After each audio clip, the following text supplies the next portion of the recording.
مجھے نہیں پتا، میں نے اس تاریخ کا ایک بہت برا کردار ہے شبس ابن ربیع، اس کا ذکر کیا کہ نہیں، ڈیلی سوچتا ہوں لیکن ذہن سے نکل جاتا ہے۔ کس طرح لوگوں کی شخصیات میں رد و بدل پیدا ہوا۔ یہ نقطہ صرف ان لوگوں کے لیے بیان کر رہا ہوں کیونکہ آج اگر آپ میں بصیرت نہیں آپ گمراہ ہو جاؤ گے۔ آج شیعہ کو شیعہ سے لڑایا جا رہا ہے، ایک بہت ہاٹ ٹاپک ہے اجتہاد، بہت چل رہا ہے کہ شیعوں میں اجتہاد نہیں، شیعوں میں اجتہاد نہیں، تقلید نہیں، اہل بیت نے کہا ہماری اخبار کی طرف رجوع کرو، اور کچھ لوگ مناظرے بھی کر رہے ہیں، سب کچھ ہو رہا ہے۔ ہمیشہ یاد رکھیے، عقل، اجماع، قرآن اور سنت اہل بیت، سنت رسول، چار چیزیں۔ اگر آپ کو کسی معاملے میں حدیث نہیں بھی مل رہی، آپ نے رجوع کس کی طرف کرنا ہے؟ عقل کی طرف کرنا ہے۔ ہم جب بھی مخالفین تقلید کو یہ بولتے ہیں کہ یہ مسئلہ عقلانی ہے، کہتے ہیں نہیں مولانا صاحب یہ دلیل نہیں دیں کہ کوئی بیمار ہوتا ہے تو ڈاکٹر کے پاس جاتا ہے۔ آپ اس دلیل عقل کو ایکسیپٹ کیوں نہیں کرنے کے لیے تیار ہوتے ہیں؟ تشیع کا مرکز اور محور عقل ہے۔ اگر آپ تشیع سے عقلانیت کو نکالو گے پھر ہم میں اور دوسروں میں کوئی فرق نہیں ہے۔ شیعہ لکیر کا فقیر نہیں ہے، یہ اخبار گری ہے کہ بس یہ آ گیا اور ہم نے کرنا ہے، ہم نے اس پہ سوچنا بھی نہیں، یہ فکر شیعوں کی نہیں ہے۔ جو مخالفین تقلید ہیں وہ پریکٹیکلی بتائیں کہ اگر اس امام بارگاہ میں 500 لوگ بیٹھے ہیں اور کسی بندے نے کسی مسئلے پہ تحقیق کرنی ہو کہ مولانا مثلاً روزے کے عالم میں سر اپنا پاؤں میں ڈالوں، سر پانی میں ڈالوں تو میرا وضو، میرا روزہ باطل ہوگا کہ نہیں؟ اب اسے بولیں کہ نہیں 500 کے 500 جاؤ کتابیں پڑھو۔ یہ تو بالکل ایسے ہے کہ آپ جب بیمار ہو جاؤ تو آپ کو بولا جائے کہ بھائی ڈاکٹر کو نہیں دکھانا، سب نے جا کے ڈاکٹر بننا ہے۔ پریکٹیکلی امپاسبل ہے۔ بالکل اسی طرح کہ رسول نے خلافت کا فیصلہ امت پہ چھوڑ دیا، بھائی امت میں اتنے دھڑے، پھر وہی بات الملک لمن غلب، حکومت اس کی ہے جو غالب آ گیا، کہ نبی نے فرمایا الملک لمن غلب، جس کی لاٹھی اس کی بھینس۔ ہم بیمار ہوتے ہیں ڈاکٹر کے پاس جاتے ہیں، گھر بنانا ہو نقشہ انجینئر سے بناتے ہیں، کھانا بنانا ہو اس کو دیتے ہیں جو بورچی ہو، کپڑے سلوانے اس کو دیتے ہیں جو درزی ہو۔ اجتہاد مسئلے عقلانی ہیں۔ غیبت امام میں میرے پاس کوئی فقہی مسئلہ آتا میں کس سے رجوع کروں؟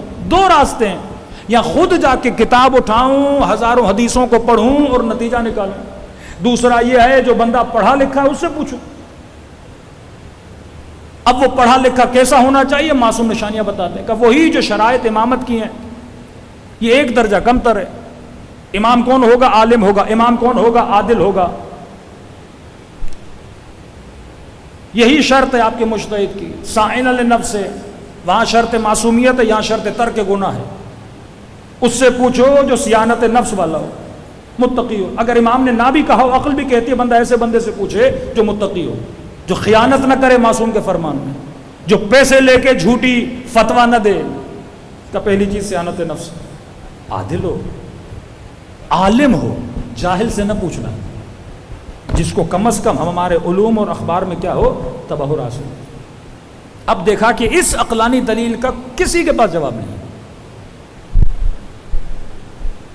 کہ میں نے کہا جو یہ کہہ رہا ہے کہ تقلید نہ کرو، وہ اپنی کیا کرا رہا ہے؟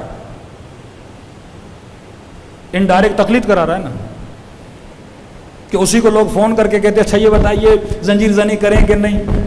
تو بھائی تم بولو نا، مجھ سے نہیں پوچھو، کتاب جا کے پڑھو، کیوں بولتے ہو؟ آپ سے کوئی فون کر کے پوچھے، آپ جواب دے رہے ہو، تو وہاں آپ کیا بنے ہوئے ہو؟ مجتہد بنے ہوئے ہو نا، اپنی روش کے خلاف چل رہے ہو۔ آپ کو یہ کہنا چاہیے نہیں، اخبار معصومین ہے، مجھ سے نہیں پوچھو۔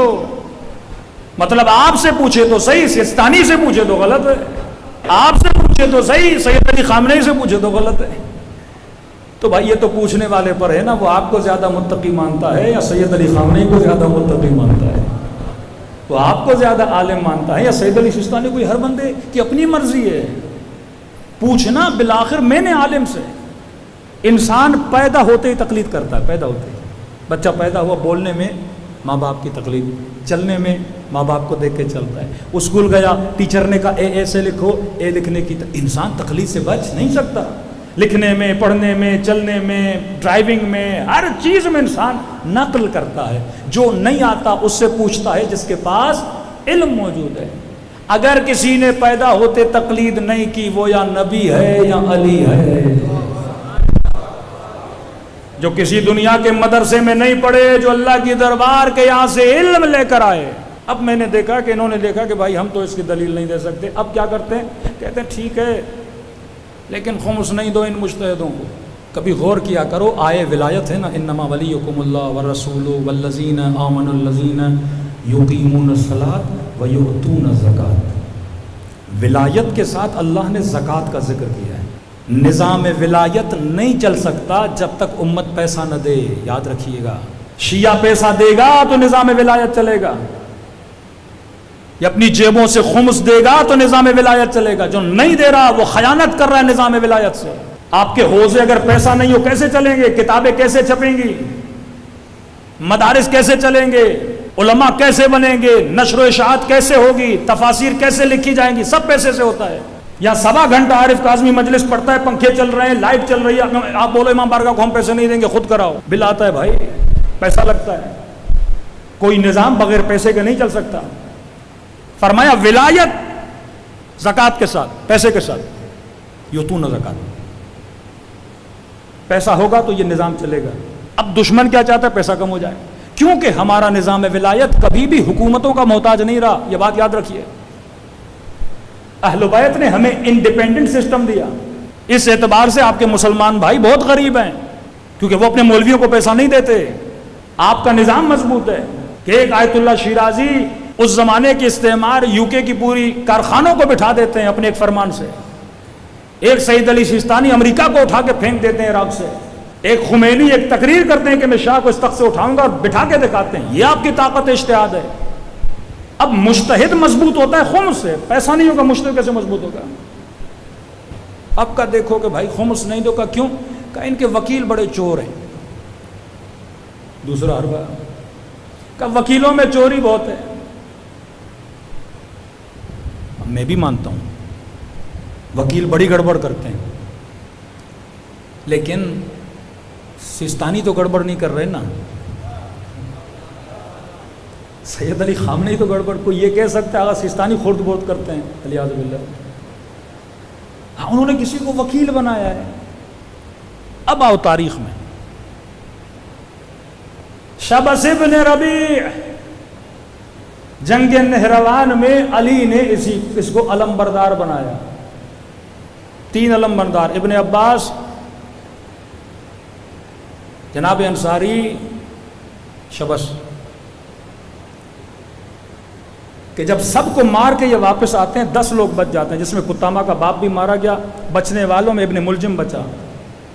اور شبس جب آتا ہے تو امیر المومنین کی خدمت میں بیٹھتا ہے اور یہ جملے ادا کرتا ہے، جعلت فداک، علی میری جان تجھ پہ قربان ہو جائے۔ امام نے سب کو شاباشی دی اور ایک نگاہ شبس کو دیکھا کہ شبس میرے بیٹے کے قتل میں شریک نہ ہونا۔ لشکر علی کا علم تھا اس کے ہاتھ میں، ابو ایوب انصاری، شبس، ابن عباس، معذرت جناب حجر ابن ادے، میمنہ، میسرہ، 4 علم امیر المومنین نے دیے، جن میں ایک یہ تھا۔ جنگ نہروان میں علی کا علم بردار۔ اب کہتے ہیں مولا علی کو علم غیب نہیں تھا، کیوں دیا؟ اللہ کی سنت کبھی نہیں بدلتی، اہل بیت ظاہر پہ فیصلہ کرتے ہیں۔ ابن ملجم کو مولا کہہ رہے ہیں تو میرا قاتل بنے گا، علی میری جان فدا، میں آپ کو کیسے قتل کروں گا؟ کہ مولا اگر قتل کروں گا مجھے ابھی قتل کر دے۔ فرمایا علی جرم کے ثابت ہونے سے پہلے مجرم کو سزا نہیں دیتے۔ یہ سنت ہے، فیصلہ اگر سارے فیصلے، آج ہمارے بیچارے نوجوان شیعہ آتے، رسول کو پتا تھا یہ کیوں کیا، فلاں سے شادی کیوں کی، فلاں کو یہ کیوں کیا، بھائی فیصلہ ظاہر پہ ہوتا ہے۔ ایک بندے نے بھی گناہ کیا نہیں، آپ اس کو گلا کاٹ دو، پھر تاریخ بولتی علی نے بے گناہ کو مار دیا۔ پھر وہ بولتا میں نے اتنی محنت کی اور علی نے مجھے علم نہیں دیا، علی نے ابن عباس کو دے دیا، حجر ابن ادے کو دے دیا، میں نے کیا بگاڑا تھا؟ رسول خدا نے میدان خندق میں یہ کیوں کہا کل علم اسے دوں گا جو مرد ہوگا، کرار ہوگا، غیر فرار ہوگا؟ معاملہ ختم کر دیتے نا، علی کو دوں گا. کہ نہیں، پہلے دعوت دے رہا ہوں، کل کے یہ نہ بولے کہ نبی نے تو ہم نے دیا ہی نہیں تھا. نبی نے یہ تو سیدھا جا کے اپنے کزن کو دیتے تھے، اپنے داماد کو دیتے تھے. کہ نہیں، چیلنج دے رہا ہوں، کل علم اسے دوں گا جو مرد ہوگا، کرار ہوگا، غیر فرار ہوگا. پوری رات دعا کرتے رہے، کسی نے یہ نہیں کہا کہ مجھے ملے گا، کیونکہ دیکھ رہے تھے صفات ہمارے اندر تو ہیں ہی نہیں. کہ کون ہے جو اس قلب کا منہ بند کرے، یہ جو بھونک رہا ہے. کہتے ہیں نا 39 دن تک کبھی ادھر کبھی ادھر اٹھتے نہیں تھے، بلکہ ایک دوسرے کو کہتے تھے ہم نے سنا ہے بڑا بہادر ہے، اونٹنی کا بچہ اٹھا لیتا ہے، ایک دن میں بکرا کھا جاتا ہے. یہ دعوت عام کون ہے، کون جائے گا؟ بار بار امیر المومنین اٹھ رہے ہیں، بار بار امیر المومنین اٹھ رہے ہیں. فیصلے ظواہر پہ ہوتے ہیں. جنگ نہروان میں علمبردار لشکر علی اور کربلا کے میدان میں علمبردار لشکر یزید. اور یہ وہ ہے جس نے امام حسین کو خط بھی لکھا تھا. اور مولا جب جاتے ہیں خطبہ دیتے ہیں، شبس کو کہتے ہیں شبس، کیا تو نے حسین کو خط نہیں لکھا تھا؟ مکر کیا؟ میں نے نہیں بلایا. کہ عباس خیمے سے خط لے کر آ. شبس کا خط دکھایا، کل کو یہ نہ بولے کہ حسین جھوٹ بول رہے تھے. جب خط دکھایا تو شرمندہ ہوا اور کہ شباز تو وہی ہے جو نہروان میں میرے بابا کے ساتھ تھا، علم بردار تھا. میرے بابا نے کہا تھا میرے بیٹے کے قتل میں شریک نہ ہونا. کیا کہا تھا؟ علی میں اور آپ کے بیٹے کا قاتل بنوں گا. وہی جملے جو جناب زبیر کو کہا کہ جس علی کو دیکھ کے عبادت کر رہے ہو، کل اسی علی کے مقابلے میں یا رسول اللہ میں اور علی. تو کہتا ہے کہ حسین تیرے بابا نے مجھ پہ جادو کیا تھا. اب بتاؤ، زیاد کا باپ زیاد ابن ابی علی نے گورنر لگایا، اس کا بیٹا قاتل امام حسین. کیوں لگایا امام حسین؟ وہ کلا کی بات ہے تو پھر امیر المومنین نے ایسے گندے لوگوں کو وکیل کیوں بنایا؟ فیصلہ ظاہر پہ ہوتا ہے. آپ کی داڑھی ہے، 4 وقت نماز پڑھتے ہو، کسی مجتہد کے پاس جاتے ہو، پڑھے لکھے ہو، دین کا علم ہے کہ تو قبلہ میں فلاں جگہ پہ خمس جمع کر سکتا ہوں، صلاحیت میرے اندر ہے. وہ 4 لوگوں سے پوچھتے، کہتے بندہ صحیح ہے، آپ کو اجازت دیتے ہیں. اور بندے نے اجازت لے کے بعد میں اس پہ لالچ پیدا ہو گئی، پیسہ کھا گیا. مجتہد کا کیا جائے بھائی؟ مسئلہ مجتہد کے ساتھ ہے، اس کی عدالت تب ساقط ہوتی ہے جب وہ خود پیسے میں خرد برد کرے. لیکن یہ الزامات تاکہ لوگوں کو نظام خمس سے توڑا جائے اور آپ کے حوزے کمزور ہو جائیں. اور جب حوزے کمزور ہوں گے تو ترویج مکتب کیسے ہوگا؟ آج آپ UK جاتے ہو، آئے خوئی کی بہت بڑے بڑے سسٹم وہاں پہ. آج آپ ہمبرگ چلے جائیے، جرمنی چلے جائیے، اتنی بڑی مسجد جرمنی کے مین علاقے میں، پوش علاقے میں، اربوں ڈالر کی ملکیت، شیعوں کی مسجد ہے وہاں پہ، مدارس ہیں آپ کے، حوزے علمیہ ہیں آپ کے.